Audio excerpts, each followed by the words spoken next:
So welcome everybody. I think I know many of you here, but my name is Lauren Adler. I'm the Chief Chocophile at Chocolopolis, and I am very excited to be joined today by Jeff Steinberg from Latitude Craft Chocolate. Hello, Jeff, from Kampala, correct? Hello, yes, joining you from Kampala in Uganda. So it's nighttime there for Jeff. But the reason I wanted to do this today is I had the pleasure of meeting Jeff probably about 3 or 4 years ago now, I think. He came into Chocolopolis. He gave me some samples of chocolate. I tried them. And, I used to get a lot of people coming in and handing me samples to try. And I didn't really think much about it. And, he wanted to make chocolate in Uganda. And I thought, this is great. And then he came back a few years later. And, I think one of the things that's been really impressive is he's really been able to grow his business significantly. And we'll talk a little bit more about the different types of cacao, but in the fine chocolate world, which is the segment of the chocolate industry I tend to focus on, that the craft chocolate makers focus on, I'm very proud of the craft chocolate makers and our segment of the industry, because everybody is very interested in improving the lives of cocoa farmers in these countries of origin, right? A lot of the cocoa farmed in the world is farmed by subsistence farmers in developing countries. The economic prospects for it are not always great. Many of the younger generation doesn't want to stay in farming. And I know we have some people from farming communities here who I think face the same issues where, maybe this next generation doesn't want to go into farming. So one thing that the fine segment of the chocolate movement is very focused on is trying to improve the economics and the quality of life for many of these farmers and make it a viable business. And I think, one of the challenges of doing that is when you're doing something that's craft, it's very hard to scale that and make an impact. And I think that's really what Jeff has been able to do and is doing, is taking something that is important to the craft chocolate industry, but also able to scale and grow it. And so I think from my perspective, it's a very interesting, he's been able to do this very successfully so far and will continue. So Jeff, let me turn it to you. I would love to hear more about your background and how you got started in this. Yeah. Thanks so much. And thanks for the introduction. And thanks everybody for joining us. Really exciting to see a bunch of faces that I don't know, interested in tasting Latitude chocolate around the world. As mentioned in the intro, Latitude, we're a social enterprise. We're a certified B Corporation. And so the goal really is to use cacao and use chocolate as a force for good in Uganda and in the region, to the end of improving the livelihoods of the smallholder farmers. And so my background and kind of way to getting to this point is largely in impact evaluation in the social sector. And so for years, through university and after university, I worked evaluating different development programs throughout Africa.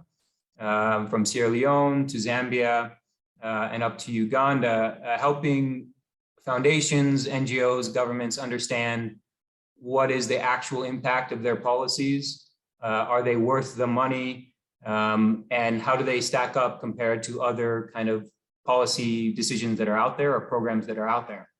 And so that's kind of always the lens through which I've been looking at the world, starting in academia and kind of moving more towards the business side of things. So came up to Uganda in 2016 as a consultant for a cotton and sesame organization in northern Uganda, working with about 80,000 farmers. From my perspective, thought it was very neat, this intersection of, being able to run a sustainable enterprise and also putting money in the pockets of thousands of people every day, kind of a really neat intersection, and started thinking about ways in which I could harness that and do even better. And so I began looking at the cocoa industry in Uganda in 2016, mainly because it's great growing conditions. And the majority of the country is well suited to growing cocoa, and also because having gone into Chocolopolis, I didn't see a single Ugandan chocolate bar on the shelf, and that really made me angry. I just thought there's no real reason for it. And so, started thining about how can we build the reputation of the country? How can we improve the quality? How can we improve kind of traceability and origin reputation in order to get to that point where really amazing chocolate makers who are selling to Chocolopolis and other craft stores are using Ugandan cacao, which is not, as Lauren mentioned, traditionally fine flavor. And so, really through help from friends and family and, some savings that I had saved up, started buying cocoa from some existing farmers and experimenting and figuring out how to improve the quality. Traceability and supply chain stuff I had already been doing, and I understood how to build a traceable supply chain. That to me was the easier part. The harder part was figuring out what is good cacao and what is bad cacao. And so that was just a lot of trial and error. So we basically used all of the principles that I had used in the social sciences to figure out whether something was impactful or not, and applied that to Latitude, which was essentially, how do we have a treatment and control? How do we run experiments, whether it's on cacao, on chocolate, on different programs that we're running with the farmers to be able to come up with the best solution. And so, it started with cacao, and that's essentially very similar to how we got started making chocolate. Just trying to figure out what makes good cacao and how can we find strategies to impact more and more farmers. So let's talk a little bit more about Uganda. I think, and we do have a wide range of knowledge and experience on this call. Some people here have never been to a chocolate tasting. Many of you, part of our community, have done lots of chocolate tasting. So I am going to provide some context here or there. And Jeff, please feel free to jump in, but I'm going to ask you more about Uganda. But just to give you some context, the majority of bulk market commodity cacao grown in the world right now comes from the Ivory Coast and Ghana. So they represent about 60% of the world's bulk market commodity production. I believe if you throw in Nigeria and Cameroon, you're getting close to 80. And correct me if I'm wrong, but that's where a lot of the cocoa is coming from. And historically, cocoa is native to South America, the Amazon River Basin, and then was consumed there as a savory drink for thousands of years between the Amazon River Basin and then Mesoamerica. And it really made its way to these other continents during colonization, during the slave and triangle trades, and after that. So maybe Jeff, you can talk a little bit more about how Uganda plays into this and anything else you want to say about Africa or cacao. Yeah, definitely. So you hit it right on. So Cote d'Ivoire producing maybe, I want to say about 1.5 or 1.6 million metric tons of cocoa. Uganda producing about 25,000, just to put things in perspective. So a small company's worth. Cocoa, the genetics across the continent. I think there's, some argument about when the first cocoa tree was planted and where it came from, et cetera, et cetera. I think a lot of people, believe it came from an island off the coast of Ghana as kind of the entry point. Cocoa, coffee, cotton, rubber, tobacco generate colonial crops. And in Uganda in particular, I've read some old historical texts talking about the first tree planted in the early 1900s in the botanical gardens. In Entebbe, the British Botanical Gardens, and the kind of situation at the moment. So the genetics are kind of similar to what you would find in Cote d'Ivoire and Ghana, and even the DRC, but with some variations given the planting that has gone on and how people have propagated more and more cocoa. And so Uganda has a little bit of a unique flavor in that it has that strong chocolatey flavor that you'll get from West Africa. But there are also some brighter notes from more hybrid trees and varieties that are grown here, which have kind of reminiscent tones to Tanzania and Madagascar. In Uganda for cocoa, I would say probably about 60 or so or more % of it comes from a region on the western border, which is kind of where we get the majority of our cocoa from. So you can see on this map, the town of Fort Portal, which is my old town I used to live in, directly west towards the red line, is where the majority of cocoa comes from.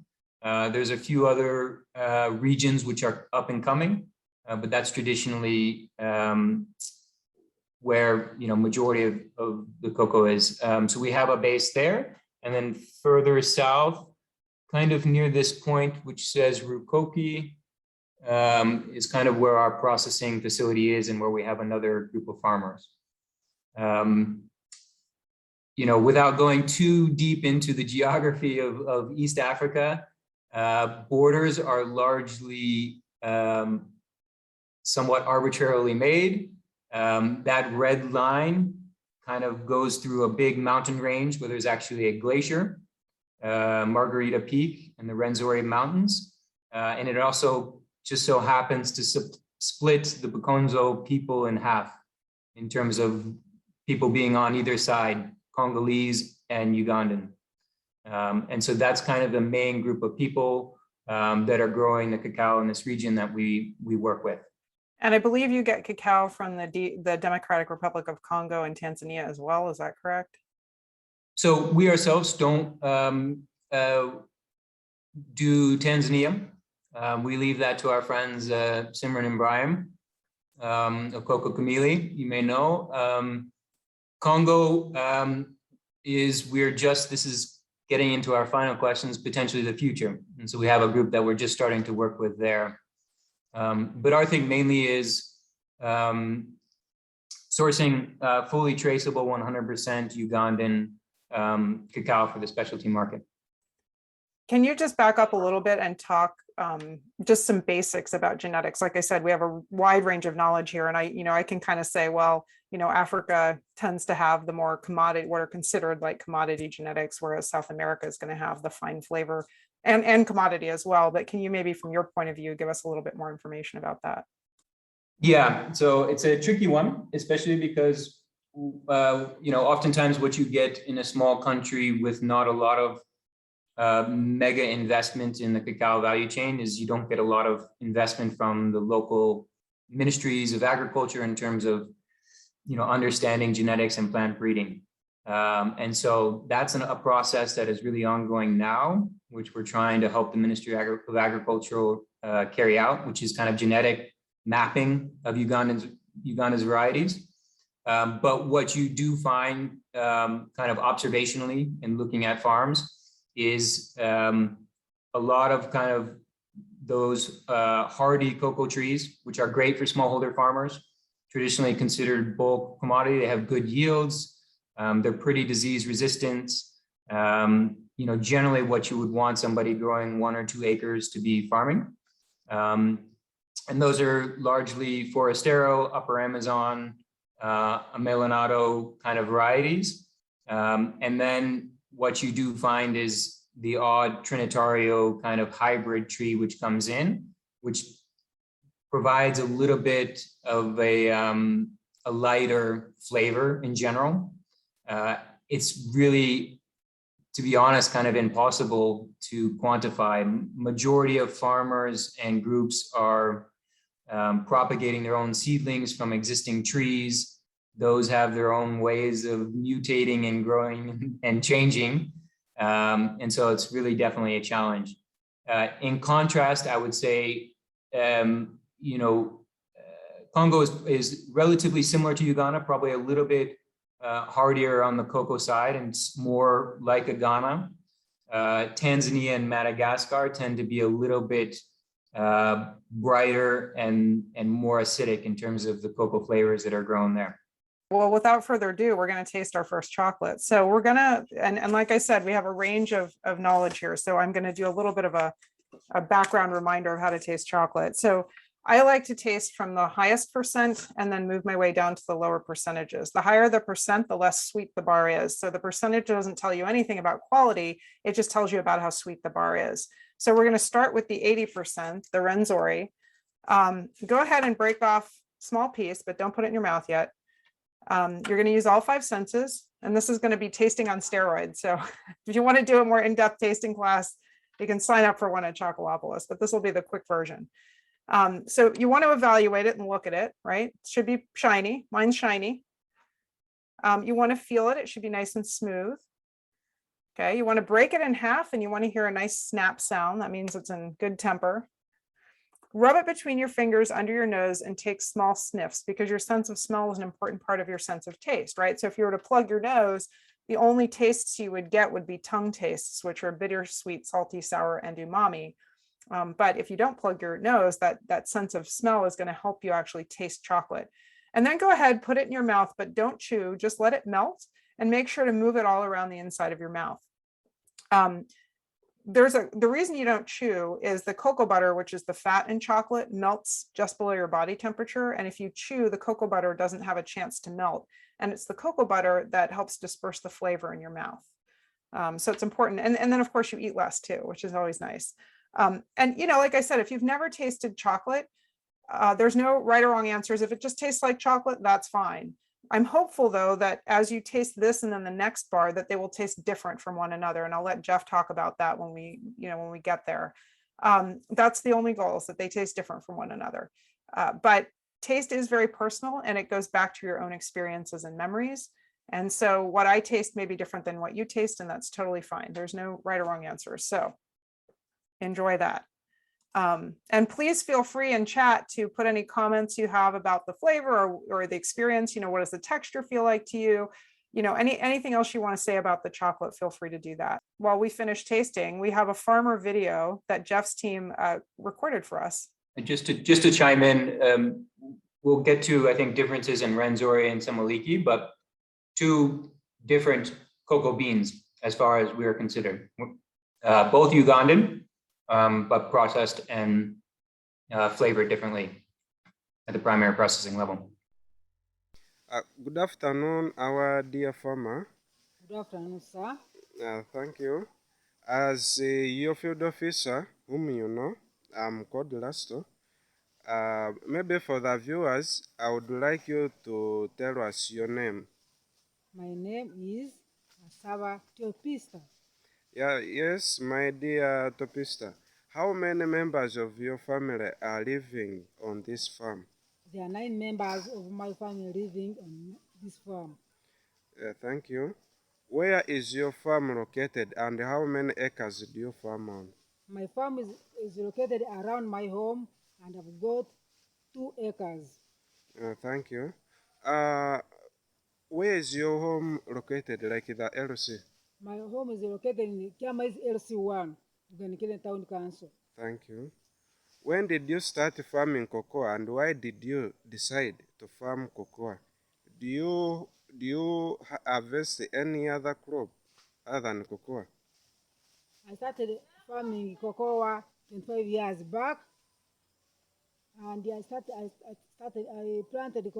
farmed cocoa because I wanted to get money. I've got other farms for other foods like cassava, bananas, yams. Thank you. What does a typical day look like for you? A typical day is always good for me because I move around my farm, removing the rotten cocoa and the unwanted leaves which are dry. How did you farm cocoa before you started working with Latitude? I use it to ferment my cocoa and then sell dry cocoa. Okay. What have you learned from working with Latitude? I've learned a lot because Latitude has got a good price. Latitude always visits me, advising me where necessary. How has working with Latitude changed the way you farm? Latitude has changed the way I farm because I sell this organic, the fresh cocoa. I don't waste a lot of time.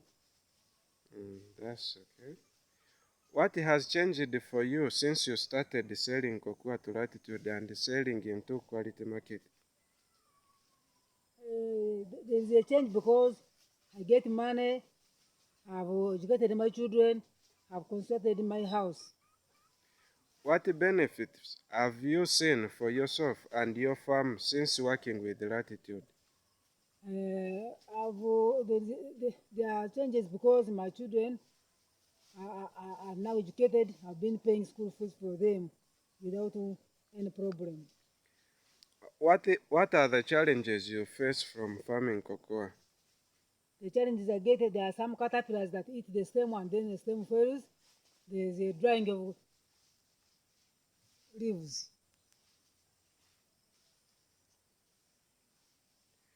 Um, has COVID-19 affected the lives of and the livelihoods of many farmers?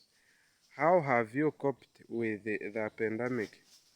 COVID-19 has affected farmers because their children now at home, they are no longer going at school.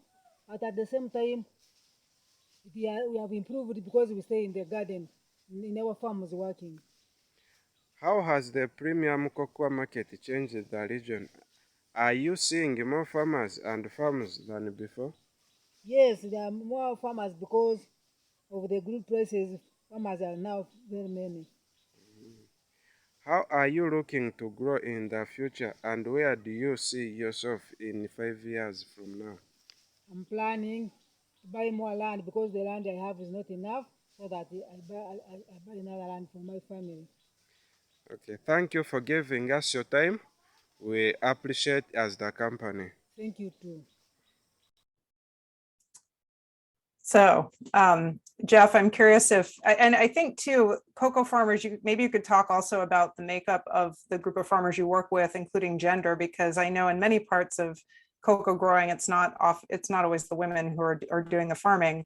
So I'd be curious to hear about that. And I think one other thing maybe you could talk about is something that always surprised me and that I've run into pretty much in many developing countries, not just cocoa growing ones, is that families have to pay fees for their children to go to school or to at least get a school uniform to go to school. And so the families who can't afford that don't send their children to school. Yeah, definitely. So we started in 2016 with about 280 or 90 smallholder farmers. The region was already growing cocoa, most of it being shipped into the bulk market, with a few exceptions. And so when we came in, there was existing cocoa, which had actually replaced coffee, which was diseased and had to be totally cut out from the region.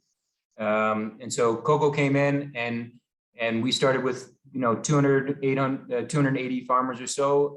Today, we've kind of expanded that network to 2,500, operating collection points, which we'll see a video of throughout. And so of those 2,500, about 53% of them are women. And we've kind of maintained that from the first day. Largely, I think there's a lot of challenges, and it's a complicated issue around land ownership and land inheritance. But it's kind of our view that, if the woman is the registered farmer, the one who has to come and gets the money put in her hand in terms of selling the cocoa, and is in charge of ensuring the land is cared for, that ideally that cash is being spent on the right things, the food, the school fees, things like that. And so it's kind of always been a priority for us as we're growing to really seek out those folks, because there's many more than 2,000 farmers in this region. And so, we're able to try and keep that balance as we grow. In terms of what the household will typically look like, a farm of 1 or 2 acres is probably more like 1 acre if you were to measure it with GPS.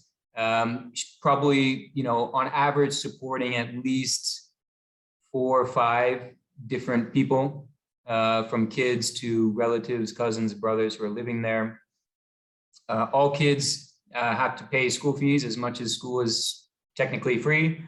The teachers need support. The kids need lunch paid for. They need uniforms, they need books, they need all of these things. So even if you're not going to private school, there are costs to incur. And so, that's oftentimes can be a problem cited by people. And I would say it's the number one, financial need that a household will typically state when we talk to them. So yeah, and a household is also pretty mixed in terms of their income. So majority of cocoa is coming from this region. You will find, it's pretty packed. If you look at the map, it's in between a mountain range, the Congo border, and Semiliki National Park. And so it's pretty land constrained, which means that a lot of the food for town and the food for the area comes from other districts, or it comes from root crops grown on the mountains. Farmers on their farm will have definitely cocoa. They may have some banana or plantains, and maybe some coffee, maybe some maize, cassava, and that as much as possible, we're trying to incentivize people to integrate things within the cacao farm that don't require them to add more land, which may not be available, but things like vanilla and beans, which can be intercropped and planted amongst the farm, are the things that we try and encourage people to grow, which then adds to their income. Last thing is just in terms of income on top of cacao farming, general trading, scrapping, finding any ways that you can kind of earn income throughout the household, pool it together to pay the school fees, to buy food, and to make improvements to the household. So can you talk a little bit more on the economic side? Again, for, maybe there's a range of knowledge here. So the economics of bulk market commodity cacao versus what's considered quality cacao, and what impacts, how do you get to quality cacao? How do you get that higher price? And how are you guys helping that? Yeah, definitely. So when it comes to bulk cacao, you'll find that throughout the world, traders, exporters, middlemen are kind of beholden to much bigger companies who dictate demand. And the prices that you will find at the farm gate or in the nearest town are, fluctuating throughout the year to varying degrees depending on where you are. And so, in Uganda traditionally, and still a lot of the cacao which is grown goes into the bulk market, which means that one can sell cacao which has upwards of 5% mold, infested beans, just not great quality, over fermented, poorly dried, whatever. The price will not change. Big companies often even tell us, don't deliver better quality because we just won't pay for it. And so that's kind of what farmers are working with. They're working with a price which is changing every time they go to harvest their cocoa. And they're working with no real way to improve on that price because the quality doesn't really matter. On top of that, many of these farmers, given the region, face there is some socio kind of economic instability and tribal instability in terms of the groups in the area, but also it's just a difficult, it's a somewhat porous border. Cacao is often getting stolen from trees or from drying spaces.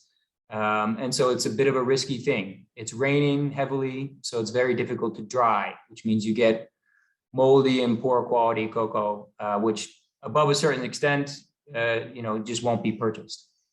What we try and do is control and take on all of that ourselves, allow the farmer to farm and do their other businesses, whether it's vanilla, coffee, trading. And we control the quality by centrally processing and buying it the day that they harvest it. And so what we can do is we can set for them a middle price because we have a chocolate factory ourselves and we have amazing customers who are willing to pay a fixed price for the cocoa. So we're not beholden to this market. And so, we can offer them a price minimum and a premium even before we get into the savings on processing and transport. And then what we do, which is pretty unique, so I've come to understand, is we set up village collection points. And so we have now about 37, I think, growing to 45 next week, village collection points, which are walking distance from their farms, where they will come with a basin, we'll see a video of cocoa to that collection point. They don't need any bags. They don't need to do any drying, any processing.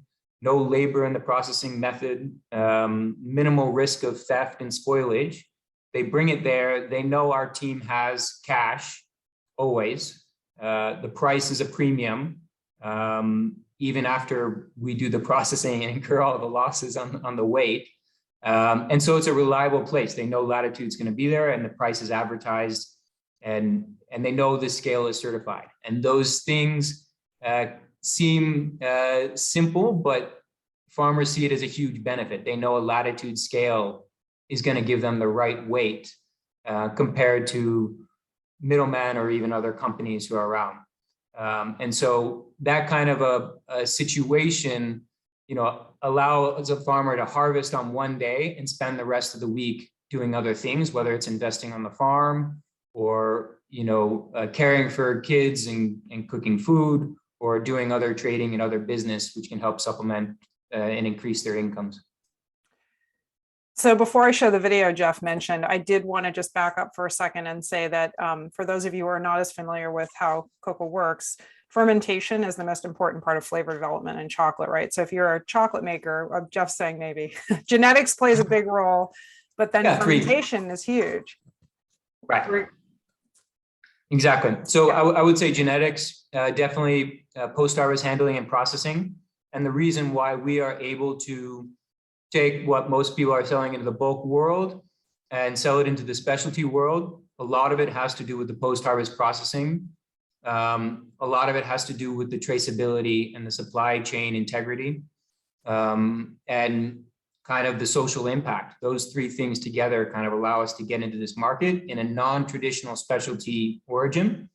But definitely that post-harvest processing is huge because, as she was saying in her video, she used to ferment the cocoa and sell it to another trader. That trader is buying cocoa from thousands of farmers as well, all processed in thousands of different ways. And for us, when we're selling to, another chocolate company or using in our factory, we know it comes to Latitude's fermentary, fresh from the point where you'll see it. It gets processed in very specific ways, which you can taste. Semoliki and Renzori are just different ways of processing the same cacao. And that allows us to better control flavor and play with it in different ways, which is fun and it's valuable for chocolate makers. Can you just say a couple of words again for those who have never seen fermentation, how it works in cocoa, the wild fermentation part of it? Yeah. So traditionally in Ghana or probably in Mexico and many cacao growing regions, farmers will ferment in a big heap for a period of 5, 6, 7 days, where it's actually not the cacao that's fermenting, it's the juice or the mucilage around it. It's a typical kind of alcohol process started by microorganisms on the hands of the harvesting farmer or on the knife or on the banana leaves. It's a little bit spontaneous in many regards, but cacao will sit in a heap, or for us in 500 kilogram boxes for a period of about 6 or 7 days, during which you're turning it, you're mixing it to try and ensure even fermentation across the box, which will kill the seed and develop a number of acids, which helps kind of improve and develop the chocolate flavor. Depending on how you undertake that fermentation process has a lot to do with the final cocoa and chocolate flavor that you'll come away with. So you'll see in pictures later on, we control it pretty tightly. A fermentation will reach 50 degrees Celsius over that 6-day period, which is pretty hot. After it's done fermenting, we'll bring it out to drying racks where we'll dry it in the sun under a whole other set of very specific protocols to ensure that we continue to have that semoliki or Renzori flavor that people rely on. So I'm going to go ahead and play the video Jeff mentioned, and Jeff, maybe you can talk to it while it's going. Let me just share my screen here. For sure.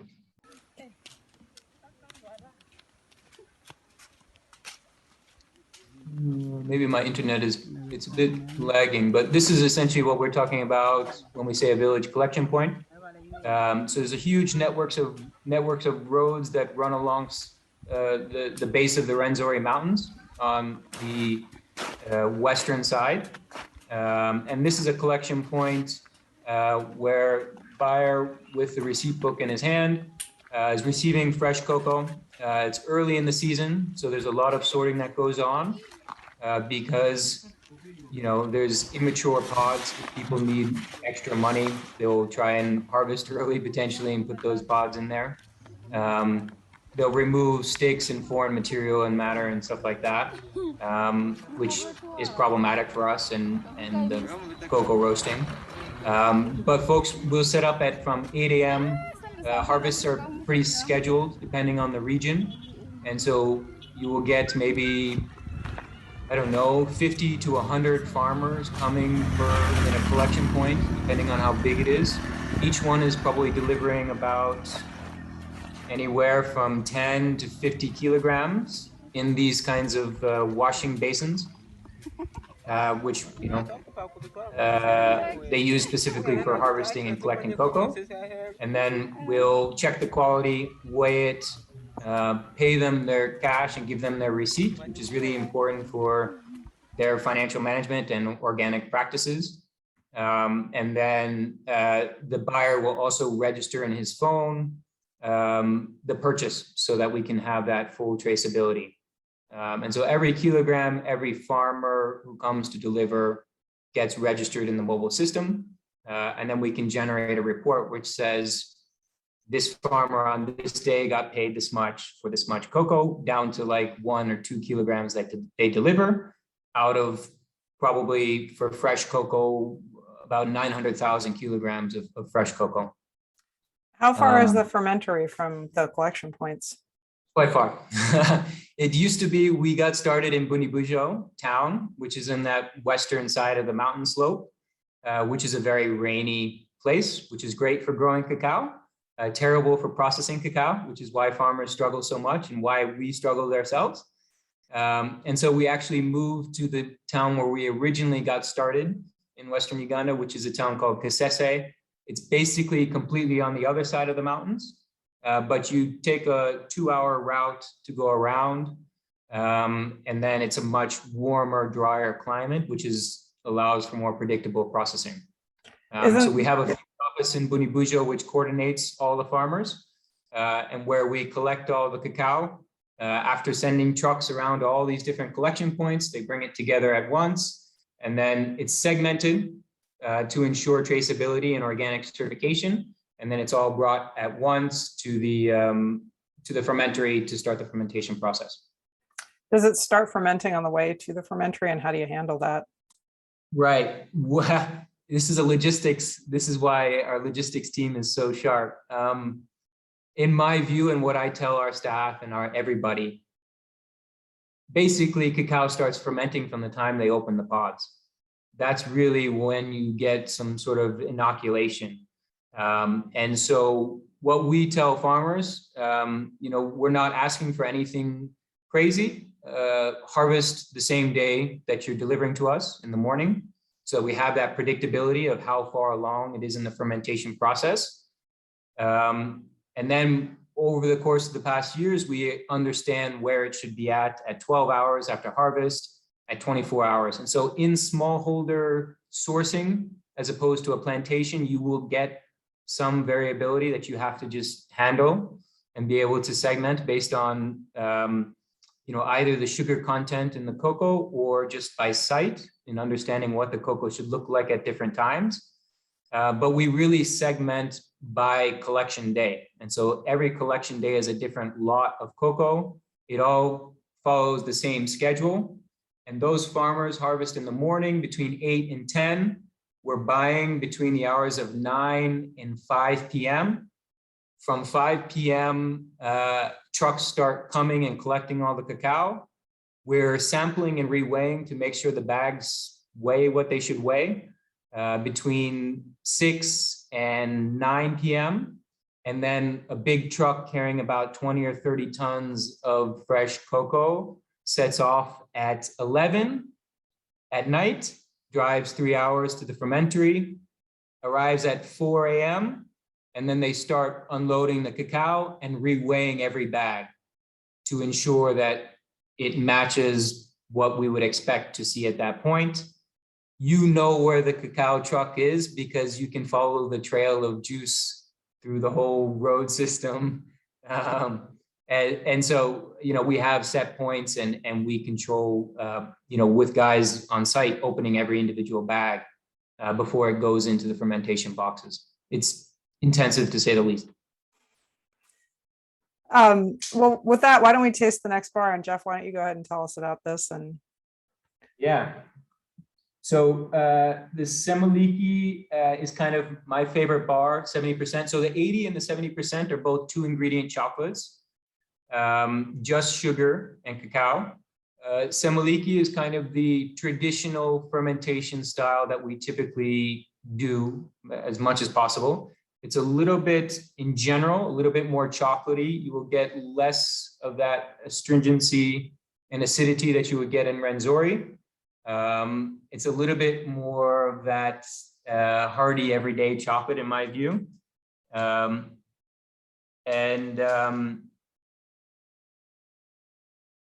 Yeah, I would say typically a little bit more dried fruits, brown fruits kind of flavor. The one I'm tasting now is a little bit fruitier than typical, but you get some variability. A little bit sweeter. It's a very sweet 70% in comparison to a lot of other origins.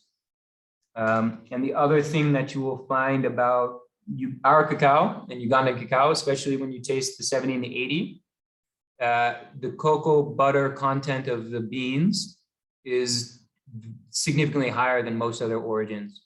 And so that means that the mouthfeel is a little bit better for a 2-ingredient. It's a little bit easier to work with as a chocolate company. And it's generally a little bit fattier, which I find nice. I'm curious, and you sort of alluded to this, I think. Are the beans exactly the same for these two bars, or are you treating them differently? A little bit different, but genetically not hugely different.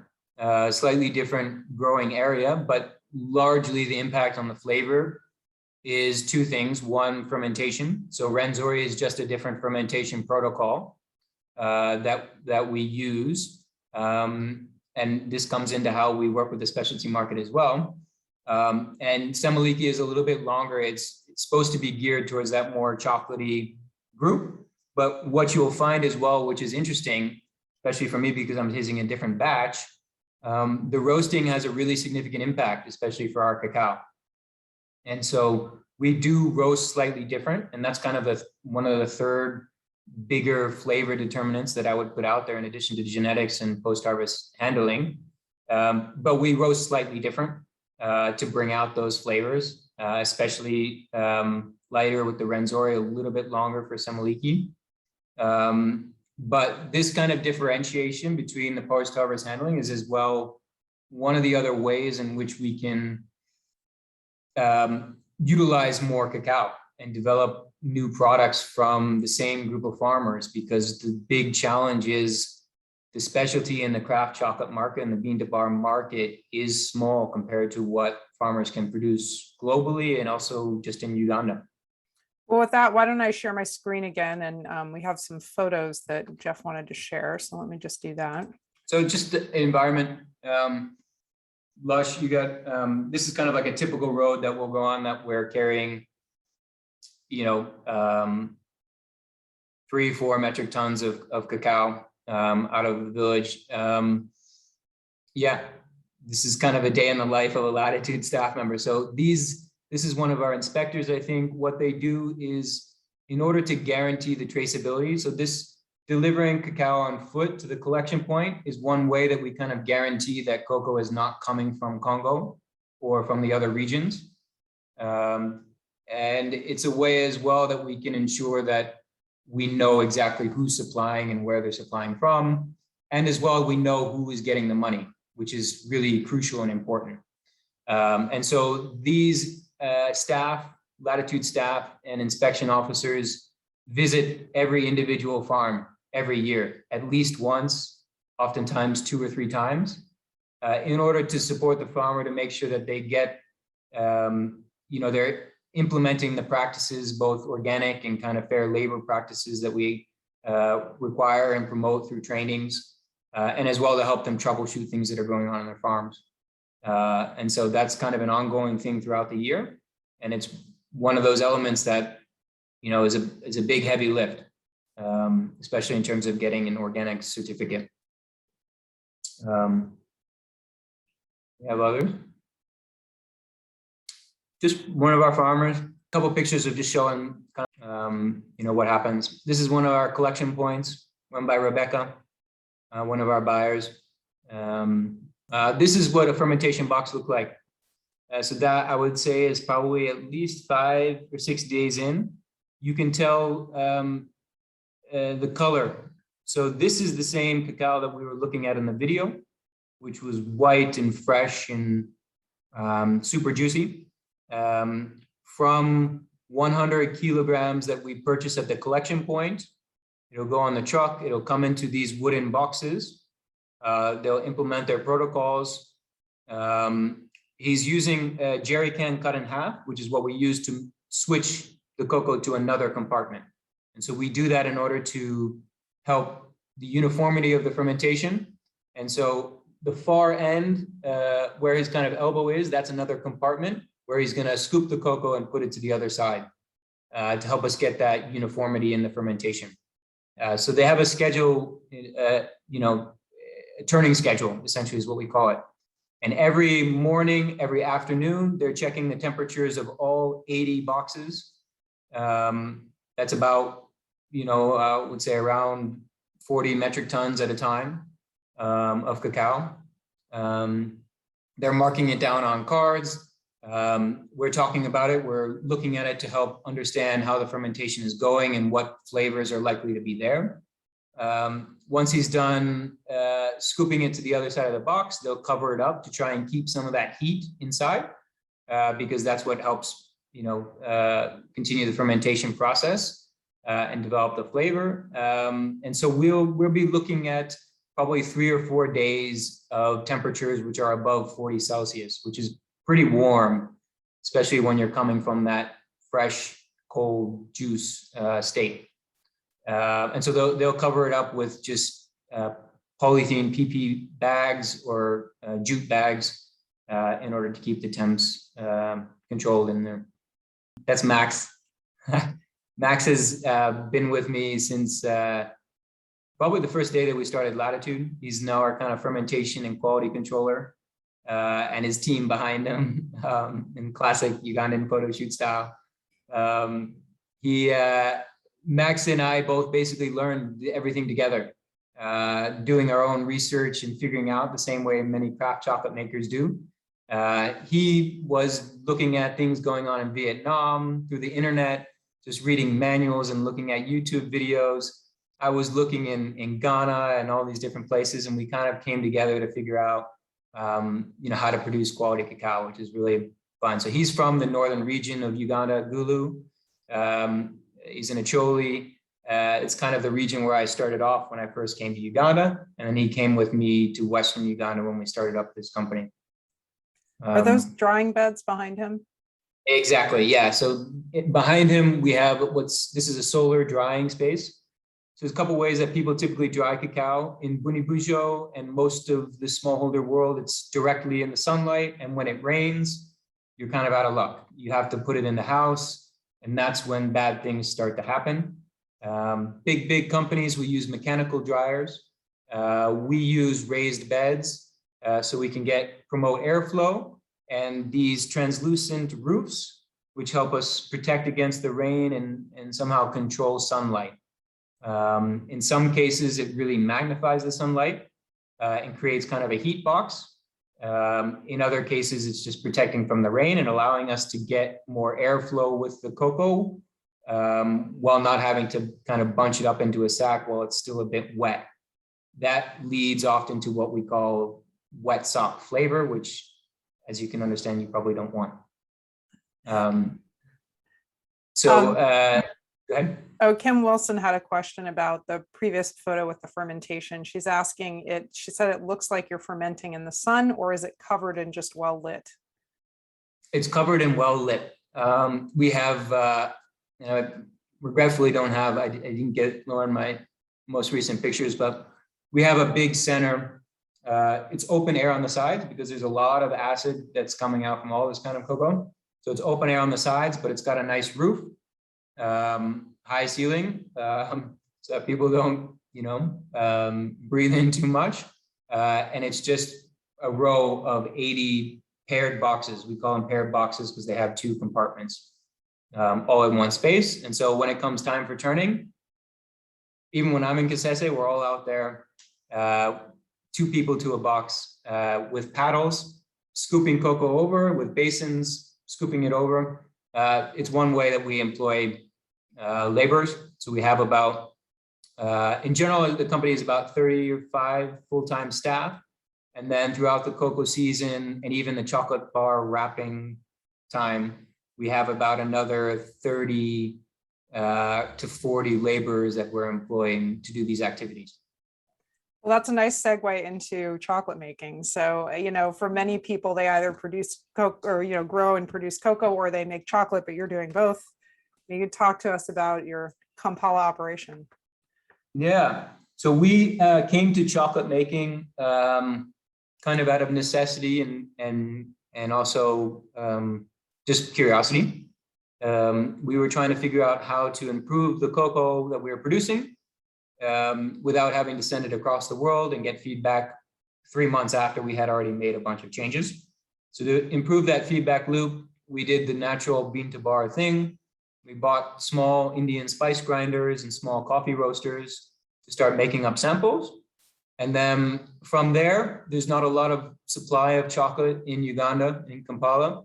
It was kind of a short jump to just adding some sugar in and finding some, chocolate fiend expats who are really keen to be taste testers and help us develop.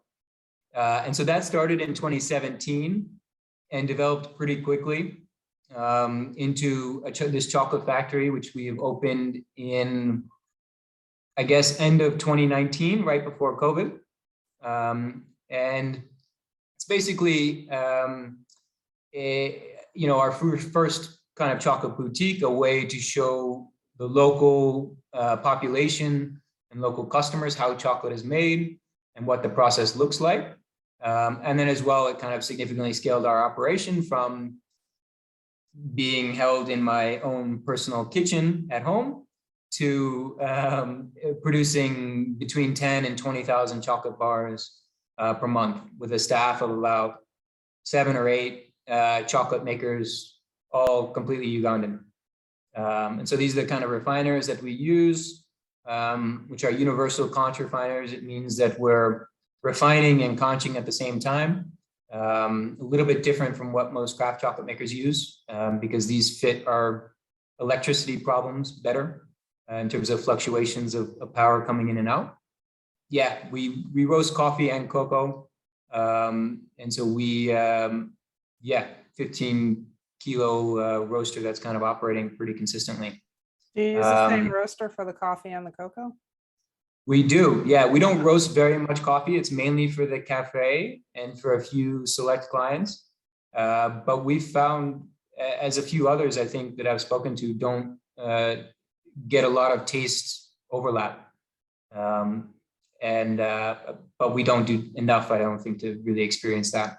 The challenge that we kind of face there, it's a lot, as you'd expect, there's, it's a challenging thing to produce at origin. And it's really huge for us because it allows us to create that connection with farmers and with staff for people to understand where their cocoa is going.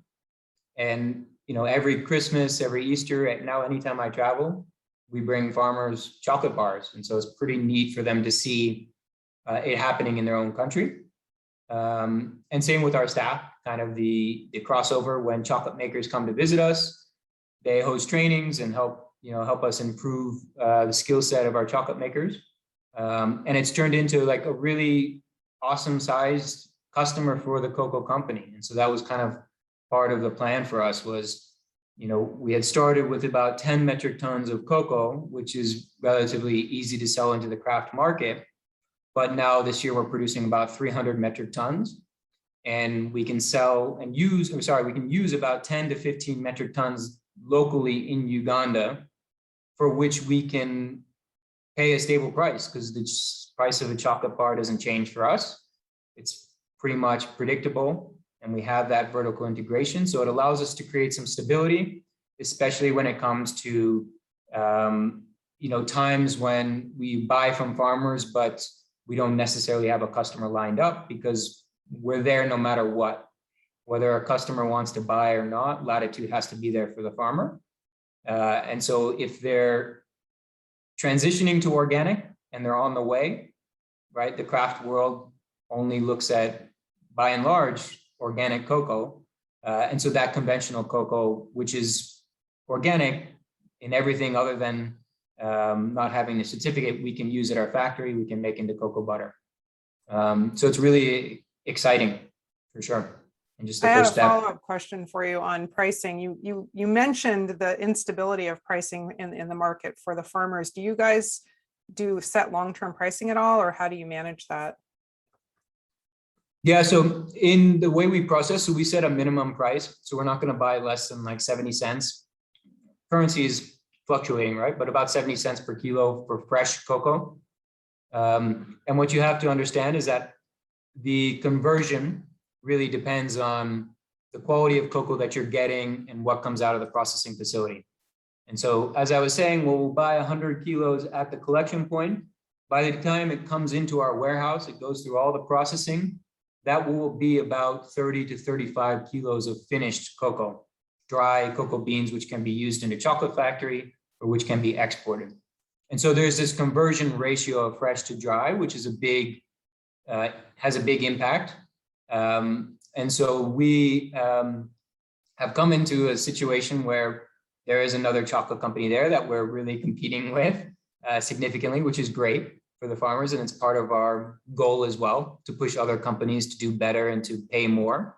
But so that means that we're kind of at a price that has not fluctuated in about 2 years, almost now, definitely a year, and is very high. So it's about 3,000 shillings per kilo, which when you convert that, it's about, I want to say around $2.40 into dry cocoa without any cost of processing, handling, or anything like that. So the issue of pricing from our perspective, like we want to have a minimum floor. And then, from there, it's definitely, there's never been a season where we've been less than 15% better than the average price throughout the region. And, our goal is to to be sustainable as a company first. And then at the end of the season, we say, okay, how do we do in terms of yield and profitability of the company? And then we'll pay bonuses, or we'll offer basins or tools or other support elements for the farmers at the end of the year. And so it's kind of, a moving target, but we haven't been below, I think, 2.7, 2.9 in quite a long time. And just to clarify, when you're talking wet to dry, it's because it's moisture loss, right? You're going from a very heavy wet product and you're fermenting it and drying it. So you're basically paying for water up front. Yes.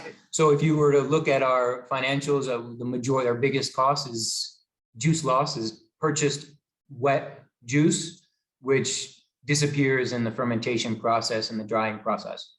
And so that's about 60 to 70% of the weight that you're purchasing. And so there's that conversion factor. And so when everybody else is buying dry cocoa, which is ready to export, and they're simply just packing it into bags and shipping it.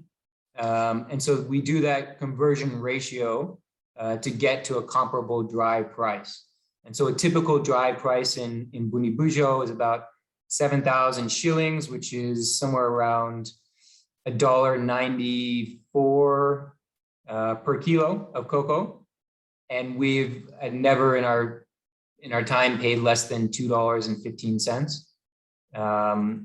And that is without the farmer incurring the transportation, the bags, the processing. all of those types of things. So it's a good deal.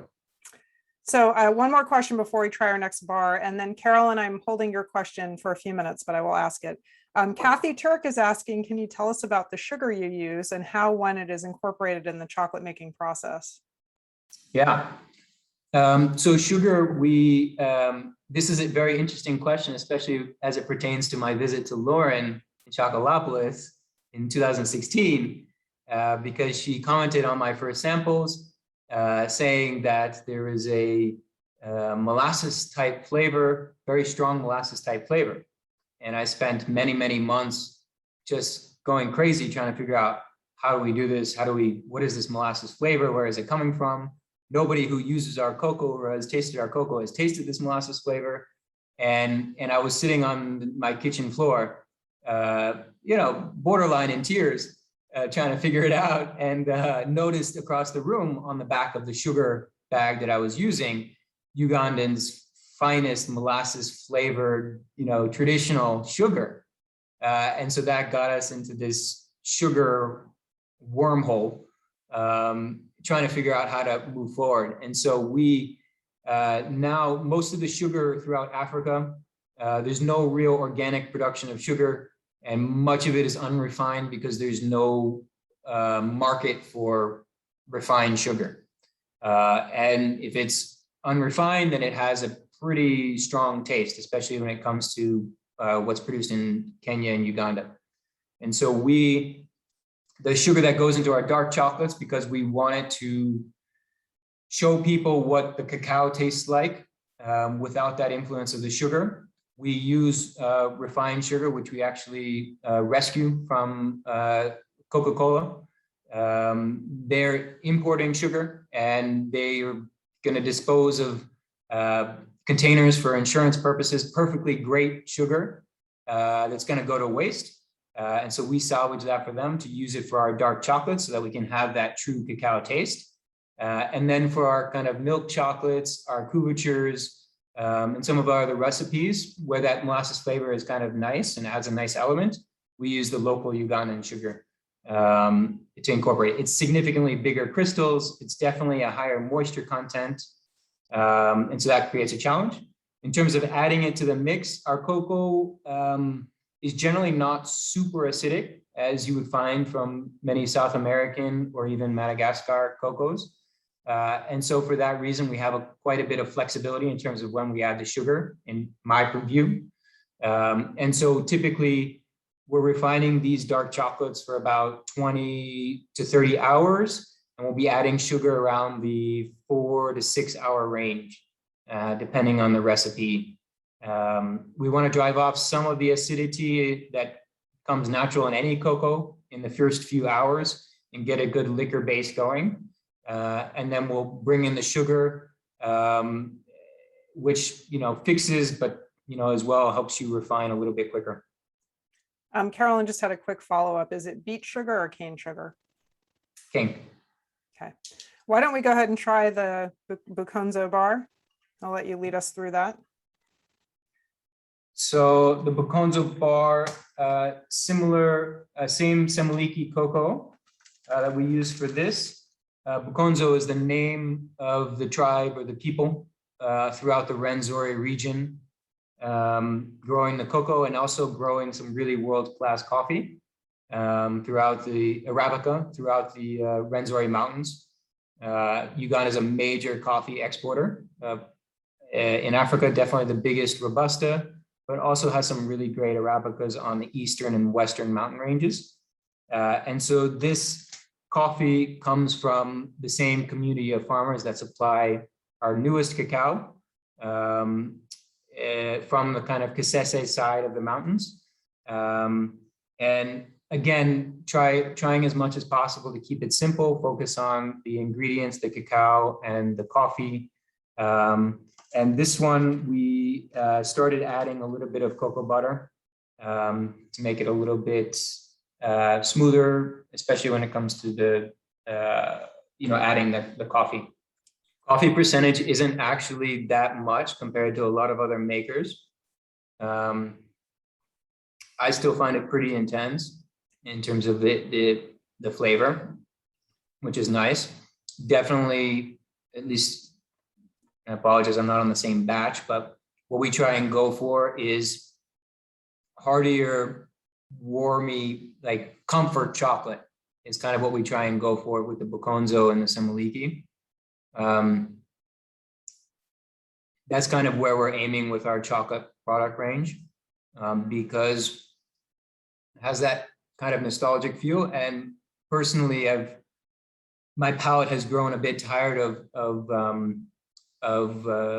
significant under roasting of both coffee and cocoa. And so we kind of do that in our 70 and 80%, mainly because we want to blow the minds of all the local Ugandans and Kenyans to show them what chocolate really can be. But what I find enjoyable about the Bokonzo is it's kind of an everyday, what we would call with our customers a crushable chocolate bar. Smooth, nice coffee flavor, good chocolate, cocoa-y backbone. A little bit nutty. Carolyn is asking, what has Latitude had to do to cope with the pandemic, and how is that going now? Yeah, pandemic is a tough situation here, especially because, I mean, there's just no government support for anybody, locals, individuals, businesses. And so we've been under a curfew since probably April, May 2020. Part of the reason why I'm home right now and I'm in the factory to show you guys the factory, curfew at 7 p.m. Really challenging for local folks because it's hand to mouth. And so if you're not out working, riding a motorbike, taxi, or something like that, really challenging. So for us, we opened the I guess from a sourcing perspective, really hasn't stopped us in working with the farmers. The country and the region is really dependent on agriculture. And so what we did is we put some SOPs in place. We brought some beds and mattresses and cooking equipment and everything to the factory. And folks were sleeping on site, so they didn't have to commute and go back and forth between a team of working and a team of home. And in terms of training of farmers and working with farmers, we basically moved to one-on-one training. And so we kind of abolished the group training of 20 or 50 farmers in one place. And we started expanding our inspections to be training sessions with a farmer to troubleshoot their issues one-on-one. And as well to troubleshoot issues that we've been finding as a company and as a supply chain. At the factory in Kampala, we opened the factory right before COVID hit, which was a huge challenge, but we still had a lot to work on. Those new machines that you saw, completely new technology that we had to figure out how to use and figure out how to make chocolate on. And so I was actually in London running Zoom sessions, training chocolate makers, doing product development, putting passion fruit together with dark chocolate and jackfruit and all these kinds of funky things because we knew what we'd want to work towards. And so we just kind of kept ourselves busy. And luckily we were able, we had a lot of measures in place. We had a bunch of staff who were walking distance from their jobs or from the factory to help doing work, but we didn't lay anybody off. And we kind of made that promise to people that, if you don't feel comfortable, you got to stay home. It's not a problem. And the benefit of starting the cacao sourcing thing and building it up and building that customer base of really amazing folks has always, across the past couple of years, allowed us to subsidize the chocolate factory and keep things going and keep operations stable. So it's definitely challenging. I would say, as well, just the number of people who are in Kampala, the number of tourists coming through has dropped significantly. And so basically any restaurant or hospitality industry is really struggling. And we've been just lucky to be able to take advantage of a few early distributors to be able to start shipping bigger quantities of chocolate abroad, mainly to Europe. Well, so that brings us to the future. What does the future hold for Latitude Craft Chocolate and Latitude Trading Company? Yeah, definitely. We're kind of moving on all fronts. I'm a little bit ambitious, as you might be able to tell, in terms of what I bite off and what I can realistically handle. but we have a lot of great people on now. And what we're kind of looking at is continuing to develop the supply chain. So we've always said that we're probably not going to buy all 25,000 tons of cocoa in Uganda, but we want to buy enough to make an impact for 10,000 farmers and enough to push other companies to follow suit, to pay more, to do better, to be more responsible. And so we're kind of aiming towards that, 10,000 household mark over the next 5 years within Uganda. We're looking at farmer groups that we can partner with throughout the country in Congo to develop another supply chain that replicates what we've been able to achieve. And then the outlet for that is, the craft chocolate market is growing. We can probably grow our cocoa supply much quicker than people can build factories.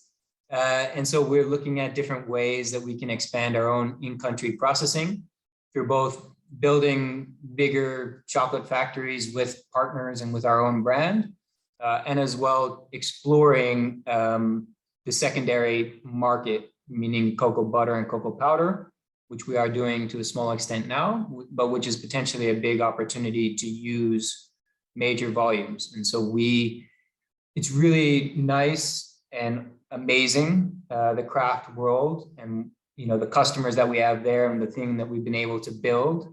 But my vision has always been in the order of 10,000 up to 100,000 households that we'd like to be impacting. And so that's kind of where our eyes are set through a multi-pronged approach: processing, continuing to build out the raw materials export, and then kind of figuring out how to marry the two.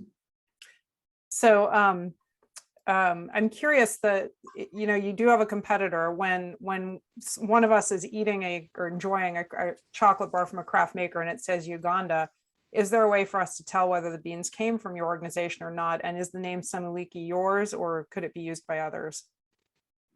I mean, technically it can be used by anybody. I mean, we're borrowing the name from Semiliki National Park and from the local culture. So, but typically if you see Semiliki forest, or you see Semiliki cocoa, or Rwenzori cacao, especially in Europe, it comes from Latitude. I would say our competitor is a chocolate company in Italy. It's ICAM. And so they're a much bigger company. We take solace in our role here, knowing that when we're not around, the prices that they pay go down. And so I think it's a healthy competition between the two companies to the benefit of the farmer. And they produce some of their own brand bars in the US, but largely they do white label and they do confectionery chocolate. So any bar that you'll see in the US, with the exception of the Trader Joe's bar and the Madagascar chocolate bars, those are both produced by ICAM in Italy. And I would say the rest of the bars that you're likely to find in the US come from Latitude if they say Uganda on it. So Aaron Bartel is asking, as a small Maybe chocolate one. maker, I care more about the source being socially and ecologically responsible than I do about certifications per se. I guess that comes down to relationships and trust in the absence of certification.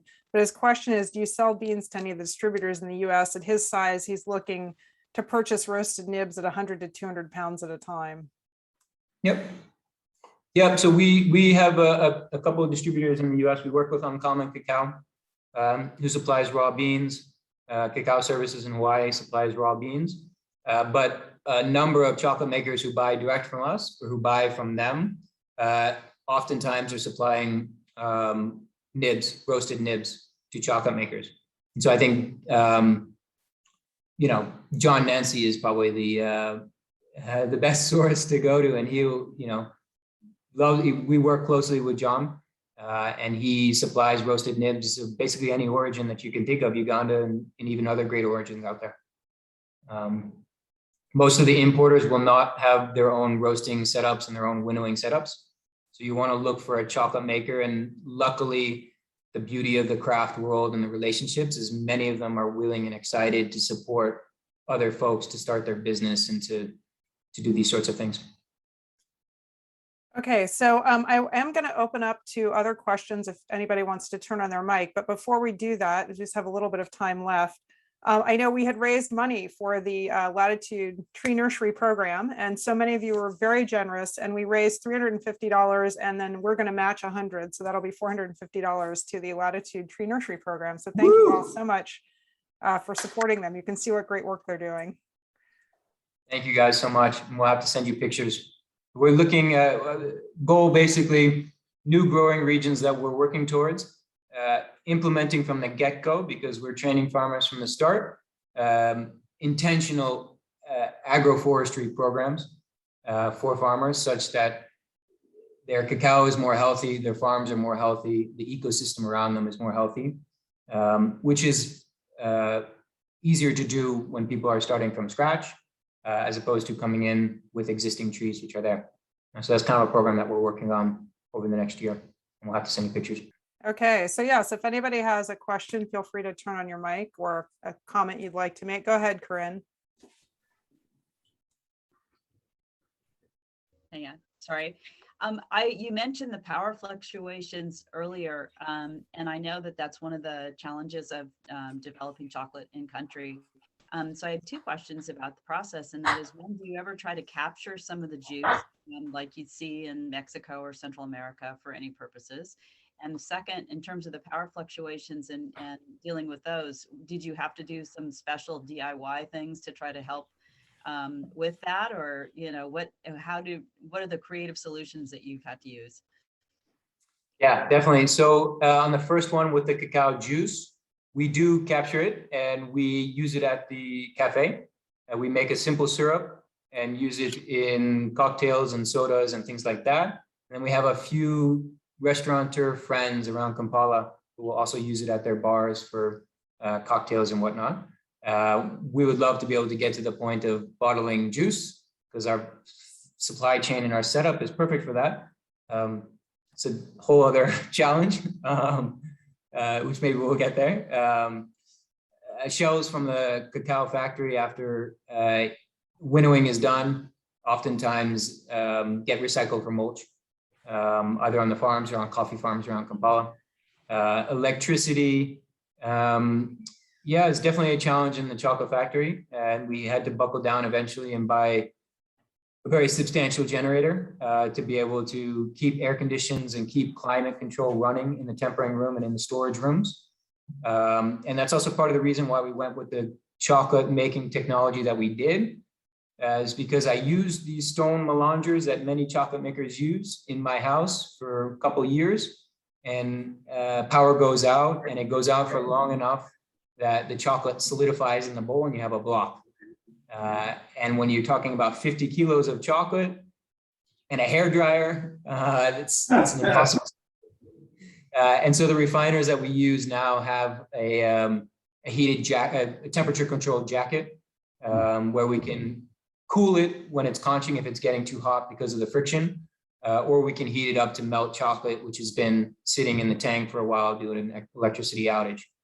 So we try and keep the generator mainly to power like air conditioning and stuff like that. At the processing facility in Western Uganda, we've always been completely off grid. And so this year, we've just built a brand new warehouse to house the cacao coming in. And the next step is to install a solar system to power the entire facility. And so that hopefully will be done middle of next year when the season gets over.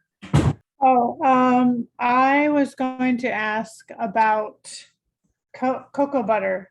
Do you sell cocoa butter? Because I've been making a white chocolate with Camino Verde cocoa butter, and it's so good. And I want to see, if the cocoa butter, the origin, the flavor notes in the cocoa butter are as varied as in the cacao solids. Yeah, definitely. I think you get a lot of impact in terms of how the nibs are roasted. We've noticed that, but definitely the origins. It's a whole other quality assessment and management system, I think, in many regards. But we do press cocoa butter and powder locally. Much of that butter, our challenge, has been used by our own factory. So we haven't been able to produce enough to ship. but we are working with Uncommon Cacao right now to try and put together a shipment, which can be sold to small batch chocolate makers. And the other thing that we're doing as well is working with a processor in the US to try and press much more sizable volume of butter, which would be able to supply even bigger chocolate companies. And so those two things should come to fruition by the end of next year. You should see it in the market. Right now, we use our cocoa butter. It's natural. Has a really nice cocoa-y chocolate flavor, which I feel like doesn't necessarily impede an origin chocolate bar, which is great. It's not super acidic. And so it's nice and complementary. And right now, most of our powder we sell in the local market, and we ship it to the Netherlands for distribution to folks in the craft chocolate kind of boutique cafe scene. Okay, well, I wanted to wrap up. Jeff, thank you so much for joining us. This is really incredible. I think, as I said before, I think what you're doing is really great. I think it's something that, a lot of people in the craft chocolate world would like to see happen, but it is really hard to scale. And you seem to be doing a fabulous job of that. So thank you. And I'm looking forward to seeing where you go from here. And thank you so much for taking the time on a Saturday evening for joining us. Oh, and yes, okay, you answered that chat question. Yeah, I'm picking up a few questions here and there, but definitely, here, let me actually put my email in the chat so you all have it. Thank you so much. I can't type and talk at once. Thank you so much, Lauren, for hosting this, and for everybody for joining us. It's been a real pleasure and really exciting to see our chocolate bars in so many hands and people tasting them. So yeah, it's really wonderful and exciting for all the people that I see in the craft chocolate industry to help us, build an amazing social movement. I put my email in the chat. Definitely don't be shy about reaching out. Any questions, comments, you want to chat, talk about anything chocolate, origin, cocoa, feel free. I'd love to. Yeah. Anybody wants to come to Uganda? We run tours. Mocha Origins is running a tour in February 2022. We're talking with Lauren about doing another tour. Definitely get in touch if you're interested to visit. We combine agro-tourism and cacao origin visit together with safari and whitewater rafting on the Nile, hiking, chimp trekking, gorilla trekking, all that sort of stuff. So, we're here waiting. We already have interest in the chat, so I'm ready to go. Good. Well, thank you again, Jeff. Again, this has been so great. And if you enjoyed this, we have one more event coming up on November 6th with the sisters Priscilla and Kim Addison from 57 Chocolate in Ghana. Kim will be joining us from Accra, and Priscilla will be joining us from Washington, D.C., but they are making chocolate in Ghana. And I had the pleasure of visiting them in 2019 when I was there. So that'll be a fun event. But thank you all. As Jeff said, reach out to him or feel free to reach out to me. I'm just Lauren at chocolopolis.com if you guys want to talk chocolate. All right. Bye, everybody.